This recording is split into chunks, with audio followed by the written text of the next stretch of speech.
ಒಬ್ಬೊಬ್ಬನ ಕಳ್ಳನ ಶೈಲಿ ಒಂದೊಂದು ರೀತಿಯಲ್ಲಿ ಇರುತ್ತೆ. ಕೆಲವೊಬ್ಬರು ಮಾಡಿದ ಕಳ್ಳತನ ಕೃತ್ಯ ನೋಡಿದಾಗ ಇಂಥವರೇ ಮಾಡಿದ್ದಾರೆ ಅನ್ನುವಷ್ಟರ ಮಟ್ಟಿಗೆ ಆ ಒಂದು ಎಕ್ಸ್ಕ್ಲೂಸಿವ್ ಅನ್ನೋ ರೀತಿಯಲ್ಲಿ ಅವರ ಕಳ್ಳತನ ಕೃತ್ಯ ಇರುತ್ತೆ. ಒಬ್ಬೊಬ್ರದ್ದು ಅದರಲ್ಲೂ ಸಹ ಡಿಫ್ರೆಂಟಾಗಿ ಏನೋ ಒಂದೊಂದು ವಸ್ತುನ ಕದಿಯುವಂತಹ ಕಳ್ಳರು ಸಹ ಇದ್ದಾರೆ. ಇಲ್ಲಿ ಹುಬ್ಬಳ್ಳಿ ಒಬ್ಬ ಕಳ್ಳ ಸಿಕ್ಕಾಕೊಂಡಿದ್ದಾನೆ. ಅವನು ಮಹಿಳೆಯರ ಒಳ ಉಡುಪು ಕಳುವು ಮಾಡೋ ಮೂಲಕ ಸಿಕ್ಕಾಕೊಂಡಿದ್ದಾನೆ. ಇವನು ಬರೀ ಯಾವುದೋ ಒಂದು ಸರಿ ಈ ಒಂದು ಕಳ್ಳತನ ಮಾಡಿ ಈ ರೀತಿ ಸಿಕ್ಕಾಕೊಂಡಿಲ್ಲ. ಇಡೀ ಒಂದು ಏರಿಯಾನೇ ಒಂದು ರೀತಿಯಲ್ಲಿ ಏರಿಯಾದ ಮಹಿಳೆಯರಿಗೆ ಮತ್ತು ಏರಿಯಾದ ಜನರಿಗೆ ಒಂದು ದೊಡ್ಡ ತಲ್ಲಣವಾಗಿದ್ದಂತಹ ಒಬ್ಬ ಸೈಕೋ ಕಳ್ಳನನ್ನು ಹುಬ್ಬಳ್ಳಿ ಪೊಲೀಸರು ವಿಚಾರಣೆ ಮಾಡ್ತಾ ಇದ್ದಾರೆ. ಇಲ್ಲಿ ಚೇತನ್ ಅನ್ನೋನು, ಅವನ ಹೆಸರು ಚೇತನ್ ಅಡಕಿ ಅಂತೇಳಿ, ಅವನು ಹುಬ್ಬಳ್ಳಿ ನಿವಾಸಿ. ಅವನ ಕೆಲಸ ಏನಂದರೆ ಏನು 22 ವರ್ಷ, ಭಾಳ ಏನು ವಯಸ್ಸನ್ನು ದೊಡ್ಡದಲ್ಲ. ಒಂದು 22 ವರ್ಷದ ಆ ಯುವಕ ತನ್ನದೇ ಆದ ರೀತಿಯಲ್ಲಿ ಅಂದರೆ ಒಂದು ಬೇರೆ ಬೇರೆ ಮನೆಗಳಲ್ಲಿ ಮಧ್ಯರಾತ್ರಿನಲ್ಲಿ ಮನೆಗಳಿಗೆ ನುಗ್ಗಿ ಮಹಿಳೆಯರ ಒಳ ಉಡುಪುಗಳನ್ನ ಕದಿಯುವಂತಹ ಕೆಲಸವನ್ನು ಮಾಡ್ತಾ ಇದ್ದ. ಅದರಲ್ಲೂ ಮುಖ್ಯವಾಗಿ ಇಲ್ಲಿ ನೇಕಾರ್ ನಗರ ಮತ್ತು ಹುಬ್ಬಳ್ಳಿಯ ನೇಕಾರ್ ನಗರ ಮತ್ತು ಅಕ್ಕಪಕ್ಕದ ಪ್ರದೇಶಗಳಲ್ಲಿ ಈ ರೀತಿಯ ಒಂದು ಕಳ್ಳತನ ಕೃತ್ಯಗಳು ಹೆಚ್ಚಾಗಿ ನಡೀತಾ ಇತ್ತು. ಇದು ಎಲ್ಲ ಒಂದು ಕಡೆ ಸಾರ್ವಜನಿಕರಿಗೆ ಒಂದು ದೊಡ್ಡ ತಲೆನೋವಾಗಿ ಸಹ ಪರಿಣಮಿಸಿತ್ತು.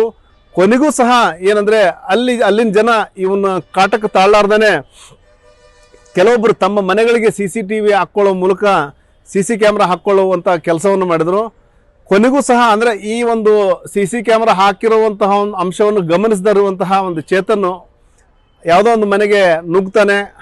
ಅದೇ ಮತ್ತೆ ತನ್ನ ಹಳೆ ಚಾಳಿನ ಮುಂದುವರಿಸಲಿಕ್ಕೆ ಪ್ರಯತ್ನ ಮಾಡ್ತಾನೆ. ಈ ಸಂದರ್ಭದಲ್ಲಿ ಮನೆಯವರು ಅಕ್ಕಪಕ್ಕದವರಿಗೆ ಮತ್ತು ಆ ಇಡೀ ಒಂದು ಪ್ರದೇಶದ ಜನರಿಗೆ ಫೋನ್ ಕರೆ ಮಾಡುವ ಮೂಲಕ ಕಳ್ಳ ಬಂದಿದ್ದಾನೆ ಅಂತೇಳಿ ಅಲರ್ಟ್ ಮಾಡ್ತಾರೆ.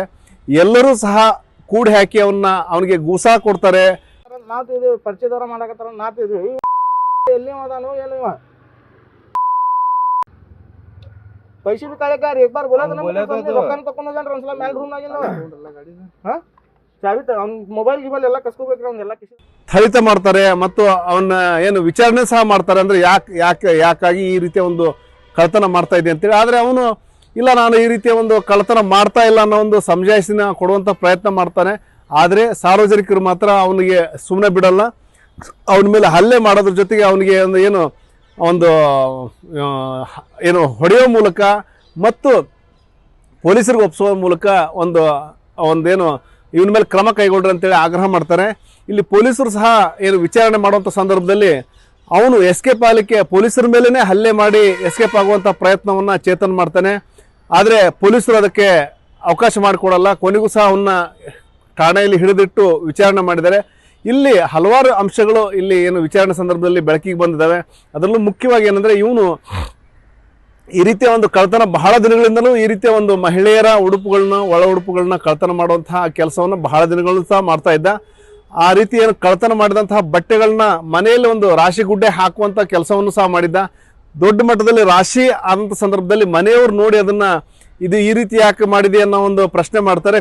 ಮತ್ತು ಮನೆಯಲ್ಲಿದ್ದಂತಹ ಏನು ಬಟ್ಟೆಗಳನ್ನ ಹೊರಗೆ ಹಾಕಿ ಅದನ್ನು ಸುಡುವಂತಹ ಕೆಲಸವನ್ನು ಮಾಡ್ತಾರೆ.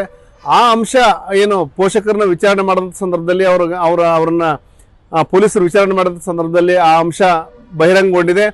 ಇಲ್ಲಿ ಅವನೇನೆಂದರೆ ಏನು ಮಾದಕ ವ್ಯಸನಿಯಾಗಿ ಮತ್ತು ಏನು ಈ ರೀತಿಯ ಒಂದು ಸೈಕೋ ಅನ್ನೋ ರೀತಿಯಲ್ಲಿನೇ ಈ ರೀತಿಯ ಒಂದು ಕೃತ್ಯಗಳನ್ನ ಎಸಗ್ತಾ ಬಂದ. ಯಾಕಂದರೆ ಈಗ ಕಳ್ಳತನ ಮಾಡಿದ್ರೆ ಏನೋ ಹಣಕ್ಕಾಗಿನೋ ಅಥವಾ ಇನ್ನೇನೋ ಕಾರಣಕ್ಕಾಗಿ ಕಳ್ಳತನ ಮಾಡುವಂತಹ ಉದಾಹರಣೆಗಳೇ ಹೆಚ್ಚು. ಆದರೆ ಬಂಗಾರ ಕದಿಯೋದಿರ್ಬೋದು, ನಗದು ಕದಿಯೋದಿರ್ಬೋದು, ಏನೋ ಒಂದು ಕಳ್ಳತನ ಏನೋ ಮೋಟಿವ್ ಇರ್ತದೆ. ಆದರೆ ಇವನು ಯಾಕೆ ಈ ರೀತಿಯ ಮಹಿಳೆಯರ ಒಳ ಉಡುಪು ಕದೀತಾ ಇದ್ದ ಅನ್ನೋದು ಮಾತ್ರ ಖಂಡಿತ ಯಕ್ಷ ಪ್ರಶ್ನೆಯಾಗಿ ಉಳಿದಿದೆ. ಈ ಕುರಿತು ಪೊಲೀಸ್ ಆಯುಕ್ತ ಎನ್ ಶಶಿಕುಮಾರ್ ಅವರು ಸಹ ಮಾಹಿತಿ ಕೊಟ್ಟಿದ್ದಾರೆ. ಇಲ್ಲಿ ಯಾಕಂದರೆ ಇವನು ಏನು ಒಂದು ರೀತಿಯಲ್ಲಿ ಇವನು ವರ್ತನೆ ನೋಡಿದ್ರೆ ಸೈಕೋ ಅನ್ನೋ ರೀತಿಯಲ್ಲೇ ಇದೆ. ಹಾಗಾಗಿ ಅವನ್ನ ಡಾಕ್ಟರ್ಗಳು ವೈದ್ಯರ ಮೂಲಕ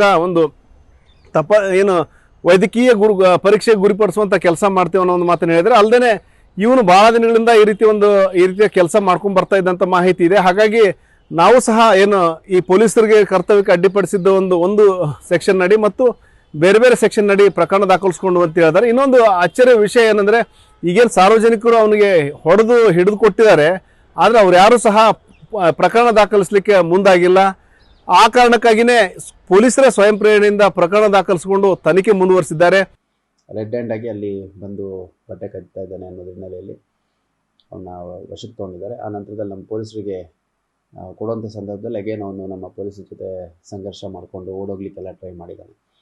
ನಂತರದಲ್ಲಿ ಯಾರೂ ಕಂಪ್ಲೇಂಟ್ ಕೊಡಲಿಕ್ಕೆ ಮುಂದಾಗಿಲ್ಲ. ಹಂಗಾಗಿ ಆ ಪೊಲೀಸರ ಜೊತೆ ಏನೊಂದು ಸಂಘರ್ಷ ನಡೀತು, ಕರ್ತವ್ಯಕ್ಕೆ ಅಡ್ಡಿಪಡಿಸುವಂಥದ್ದು. ಅದರ ಅಡಿಯಲ್ಲಿ ನಾವೊಂದು ಪೊಲೀಸ್ ಕರ್ತವ್ಯಕ್ಕೆ ಅಡ್ಡಿಪಡಿಸಿದ ಪ್ರಕರಣವನ್ನು ದಾಖಲು ಮಾಡ್ಕೊಂಡಿದ್ವಿ.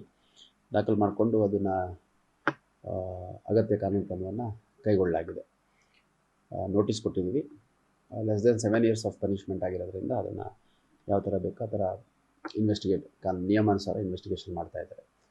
ಮತ್ತು ಒಂದು ಮುಂಜಾಗ್ರತಾ ಕ್ರಮವಾಗಿ ಕೂಡ BNSS ಅಡಿಯಲ್ಲಿ ಒಂದು ಪ್ರಕರಣವನ್ನು ದಾಖಲು ಮಾಡ್ಕೊಳ್ಳಿಕ್ಕೆ ಕೂಡ ಸೂಚನೆ ಕೊಟ್ಟಿದ್ದೇನೆ. ಮತ್ತು ಆ ವ್ಯಕ್ತಿ ಬಗ್ಗೆ ಒಂದು ಡೋಸಿಯರ್ ಕೂಡ ಸ್ಟೇಷನಲ್ಲಿ ಓಪನ್ ಮಾಡಿ ಇಟ್ಕೊಳ್ಳಿಕ್ಕೆ ಸೂಚನೆ ಕೊಟ್ಟಿದ್ದೇನೆ. ಯಾಕೆ ಈ ಥರ ಮಾಡ್ತಿದ್ದಾನೆ ಅನ್ನೋದ್ರ ಬಗ್ಗೆ ಇನ್ನೂ ಸ್ಪಷ್ಟವಾಗಿ ಗೊತ್ತಿಲ್ಲ. ನಮ್ಮ ಅಧಿಕಾರಿಗಳಿಗೆ ನಾನು ಒಂದು ಮೆಡಿಕಲ್ ಕೌನ್ಸಿಲಿಂಗ್ ಮತ್ತು ಮೆಡಿಕಲ್ ಟ್ರೀಟ್ಮೆಂಟು, ಸೈಕ್ಯಾಟ್ರಿಕ್ ಕನ್ಸಲ್ಟೇಷನ್ ಎಲ್ಲ ಮಾಡಿಸಿ ಅಂತಂದು ಸೂಚನೆ ಕೊಟ್ಟಿದ್ದೀನಿ. ಈ ಹಿಂದೆ ಕೂಡ ಇದೇ ಥರ ರಸ್ತೆಯಲ್ಲಿ ಬಿದ್ದಿದ್ವು ಅಂತ ಒಂದಷ್ಟು ಬಟ್ಟೆಗಳನ್ನ ತೊಗೊಂಬಂದಿದ್ದ, ಅವನ್ನೆಲ್ಲ ಸುಟ್ಟಾಕಿದ್ವಿ ಅಂತ ಅವ್ರ ಮನೇಲಿ ಹೇಳ್ತಾರಂತೆ. ಇಲ್ಲಿ ಏನು ಆ ಆರೋಪಿ ಏನು ಸೈಕೋ ಏನು ಕಳ್ಳ ಇದ್ದ, ಮಹಿಳೆಯರ ಒಳ ಉಡುಪು ಕದಿತಾ ಇದ್ದ, ಅವನ್ನ ಪೊಲೀಸರು ವಶಕ್ಕೆ ಪಡೆದು ವಿಚಾರಣೆ ಪೊಲೀಸರು ತಮ್ಮ ವಶದಲ್ಲಿ ಇಟ್ಕೊಂಡಿರೋದ್ರಿಂದಾಗಿ ನೇಕಾರ್ ನಗರ ಮತ್ತು ಸುತ್ತಮುತ್ತಲಿನ ಪ್ರದೇಶದ ಜನ ಒಂದಷ್ಟು ನಿರಾಳಗೊಂಡಿದ್ದಾರೆ ಅಂತ ಹೇಳ್ಬೋದು. ಆ ಒಂದು ಅಟ್ಲೀಸ್ಟ್ ಈಗಾದರೂ ಆ ಒಂದು ಸೈಕೋ ಏನು ಕಳ್ಳನ ಒಂದು ಹಾವಳಿ ತಪ್ಪಿತು ಅನ್ನೋ ಒಂದು ಸಮಾಧಾನ ಅವ್ರದ್ದಾಗಿದೆ. ಒಟ್ಟಾರೆ ಈ ಒಂದು ಏನು ಹುಬ್ಬಳ್ಳಿಯಲ್ಲಿ ನಡೆದಂತಹ ಒಂದು ಕಳ್ಳತನ ಪ್ರಕರಣ, ಅದು ಏನು ಮಹಿಳೆಯರ ಒಂದು ಉಡುಪುಗಳನ್ನ ಕದಿಯುವಂತಹ ಒಂದು ಏನು ಆಸಾಮಿ ಏನು ಸಿಕ್ಕಾಕೊಂಡಿದ್ದಾನೆ, ಈಗೇನು ಪೊಲೀಸ್ ಠಾಣೆಯಲ್ಲಿ ಕಂಬಿ ಎಣಿಸ್ತಾ ಇದ್ದಾನೆ, ಅವನ ವಿರುದ್ಧ ಏನೋ ಕಠಿಣ ಕ್ರಮ ಕೈಗೊಳ್ಬೇಕಂತೇಳಿ ಈಗಾಗಲೇ ಜನ ಆಗ್ರಹಿಸ್ತಾ ಇದ್ದಾರೆ. ಆದರೆ ದೂರು ಕೊಡಲಿಕ್ಕೆ ಮಾತ್ರ ಹಿಂದೇಟು ಹಾಕಿದ್ದಾರೆ.